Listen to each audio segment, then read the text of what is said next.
Launching a new mission around the moon, preparing the Space Launch System for its first flight, and undocking a resupply spacecraft from the space station.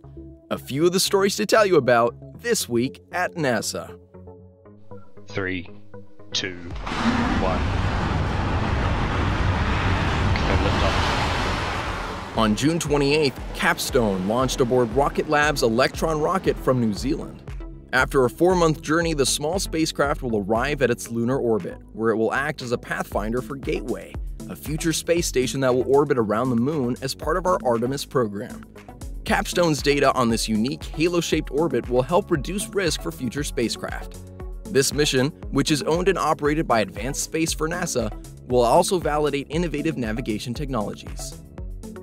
NASA has completed the wet dress rehearsal campaign for the agency's Space Launch System rocket, or SLS, an Orion spacecraft.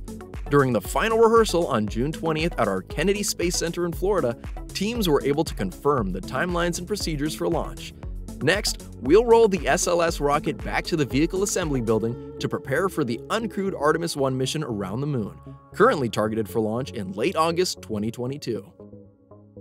On June 28th, Northrop Grumman's uncrewed Cygnus spacecraft successfully departed from the International Space Station after more than 4 months at the orbiting outpost.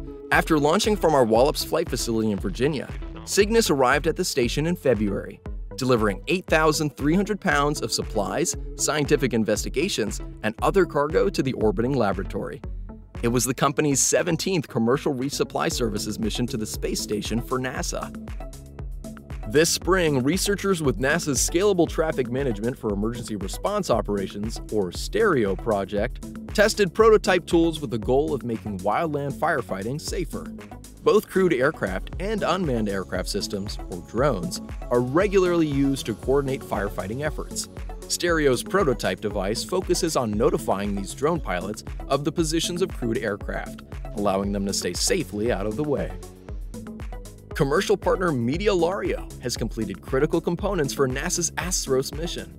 The high-altitude balloon will carry a telescope unit with an 8.2-foot primary mirror 130,000 feet above Antarctica. The mirror will enhance Astros' ability to study stellar feedback, a phenomenon that halts star formation in some galaxies. Astros is set to launch no earlier than December 2023. That's what's up this week at NASA. For more on these and other stories, follow us on the web at nasa.gov/TWAN.